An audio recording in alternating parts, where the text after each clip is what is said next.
Сәлеметсіздер ме балалар? Сәлеметсіздер. Ал енді бүгінгі сабағымызды бастайық.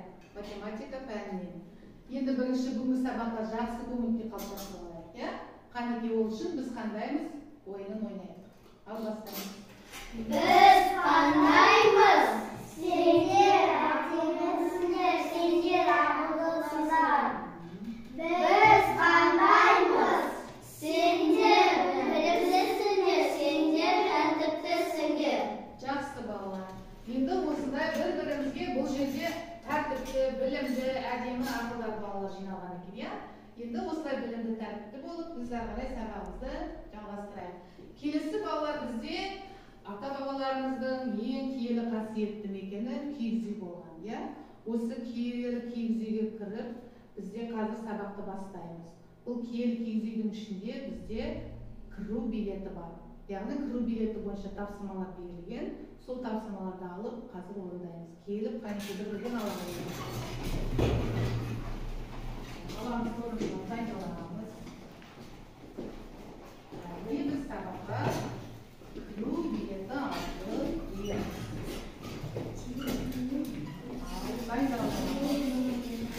Енді балалар тақтаға назар аударайық. Сабаққа кіру билетінде бізде өткен тақырыпты қайталауға байланысты тапсырмалар берілген, иә? Ол жерде біз жиын элементтерін атау ойын ойнаймыз.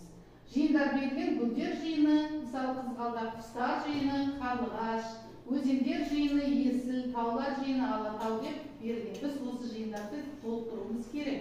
Енді дескрипторға назар аударайық, иә? Біз бағаланамыз. Бағалану үшін қызыл, жасыл, сары түсті алдарында фишкалар бар, иә? Сол арқылы бағаланамыз, дескрипторға назар аударамыз. Жиын элементтерін толықтырады. Яғни дұрыс толықтырған жағдайда бір балл аламыз. Түсінікті ме? Ал дайынбыз ба? Дайындалып алайық. Дайынбыз ба? Дайынбыз бастайық. Кім бастайды? Иә, Каусар. Өзіңдер жүйедесі Нұр Жабай. Жақсы, керемет, ары қарай. Арман. Тағамдар жиынынан күрішсі. Жақсы, керемет, келесі мақсат. Оқу құралдары жиыны кітап, пенал. Жақсы, керемет бала. Өте жақсы, қанекей бастап қоямыз. Жақсы. Енді дұрыс жауап берген жағдайда бір балл аламыз, иә? Жауаптарымыз дұрыс болса жасыл фишка аламыз. Қателесіп жауабымызды дұрыстасақ сары фишканы аламыз. Егер мүлдем қате жауап берсек қызыл фишканы алып, өзімізді бағалап отырамыз. Бағаландық па? Иә. Ары қарай келесі балалар тақтаға назар аударамыз. Бізге екі жиында суреттер берілген. Енді тапсырманы қарайық. Суреттегі заттардан артық заттарды тауып, түстер бойынша қандай жиынға топтап біріктіруге болады. Ал енді қарайық, салыстырайық. Бірінші топтағы жиында бізде қандай зат артық? Балық. Екіншісінде бізде не артық? Пияз. Дұрыс, керемет, жақсы. Ал енді жиындарға біріктейікші, түстер бойынша қандай жиындарға біріктіруге болады?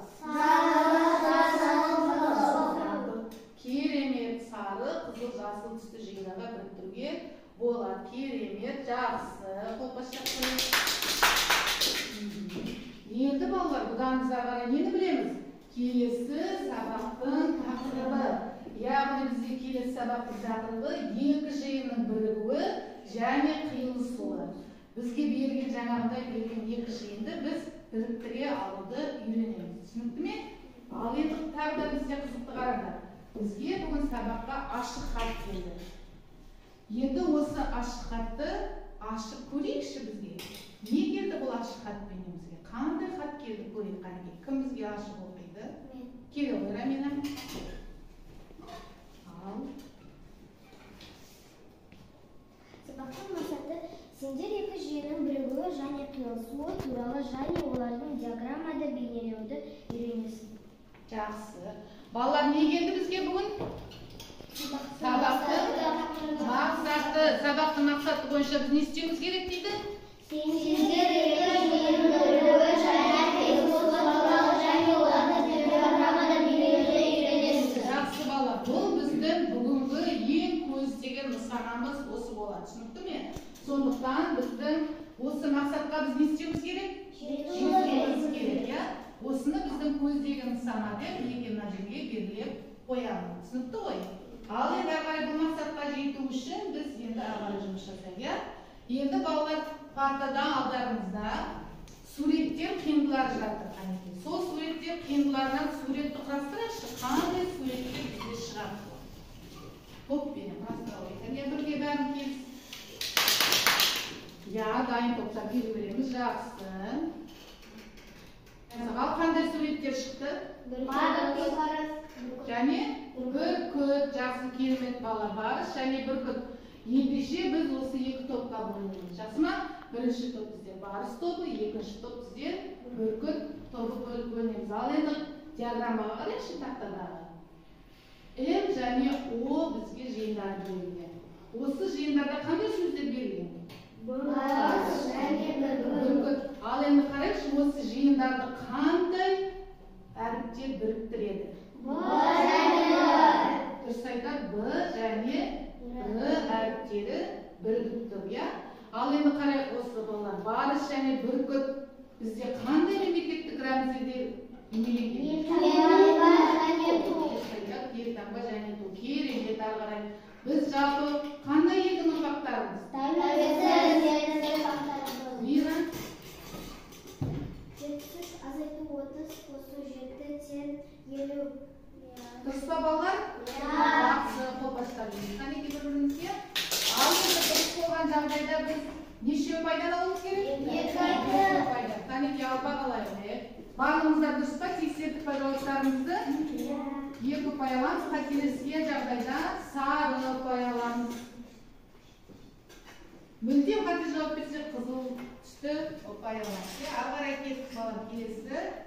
Енді балалар, бүгінгі тақырыпты біз сабағымызды қорытындылау үшін мен оңай платформасы бойынша ойын дайындап қойдым. Дайынсыздар балалар? Жақсы, бұл жерде кім жылдам ойыны. Бұл ойын бойынша біз қазір саяхатқа шығамыз пойызбенен. Саяхатқа бір тапсырмаларды орындау арқылы біз ары қарай бір-бірімізбенен іліп алып саяхатқа барамыз. Кім бастағысы келеді? Мен. Қанеки, Ерасыл. Ақиқат пен жалған тапсырмасын орындайды екенбіз. Бірінші кезең бойынша, мен тапсырманы оқимын, сендер дұрыс жауап айтасыздар. Келістік па? Ал кеттік. Қазір пойыз келді ал. Бірінші қандай бізге тапсырма? Раушан кемеде қызыл кітап жиын табына жата ма? Иә. Ал саяхатқа барады Ерасыл. Келесі кім Ерасылмен бірге барғысы келеді? Жара дайындам. Кітап, қалам, пенал, дәптер, акварель, бояуы жиын бола алар ма? Иә. Ал тексереміз. Дұрыс, Жара кетті Ерасылмен саяхат. Телевизорда жұлдыздар жиыны бола ма? Иә. Ал тексерейік. Дұрыс емес. Аязменен мұзда бізді саяхатқа кете алмайға. Басқаларымыз біз саяхатқа кеттік. Енді қарайық балалар. Қорытынды бойынша біз неше ұпай жинадық? 67 ұпай жинадық. Біз осы уақытқа дейінгі манадан бері, кешеден бері өткен сабақтан бері талдаған тақырыбымызды қорытындылап алдық. Жинаған ұпайларымыз бойынша біз түстер бойынша фишкаларымыз санадық. Кімде қанша ұпай жинады? Қал керек. Рамина 10 ұпайды толық жинап алды. Керемет. 10 аяру. 8 өте жақсы. Ендеше өз білім деңгей жағдайларды бақыладыңдар ма? Кері байланыс жасау үшін, яғни біз балалар қасиетті кері киіз үй деп жаңа сабаққа тұрдық қой. Енді осы киіз үйден сабақтан шығуымыз керек. Ол үшін біз мына жерде берілген дейміз қой, білім күші өзіміздің сынадық қой. Осы білім күші бойынша біз қазір ары қарай сабақты қорытындылаймыз, кері байланыс жасаймыз. Бұл жерде бізде мынау қасиетті киіз үйдің ішінде шығу үшін 3 түрлі бізге гантельдер берілген. Жасыл түсті, яғни барлығы түсінікті болды, өте жақсы түсіндім, істей алдым, барлық тапсырманы орындай алдым деген сөз. Одан кейін бізге сары түсті. Сұрақтарым болды, кей жерлерде қателестім деген білдіреді. Және де қызыл түсті, мүлдем түк түсінген жоқ, ештеңеге орындай алмадым, ешқандай тапсырманың барлығына қиналдым деген осындай 3 түрлі бізге гантельдер берілген. Енді қанекей келіп, осы гантельдерді алып, білім күшімізді біз көрсетейік. Қандай білім күшіне енеді. Балалар, сонымен біз киелі киімдерімізден шықтық, яғни сабағымызды аяқтадық. Мінекей қарасам, балалар бүгін бізде барлығын түсіндім, тапсырманы керемет орындадым деген білім күштерімен көзек болды. Өте көп рахмет. Бүгін сабаққа шыққанда өте жақсы қатыстың.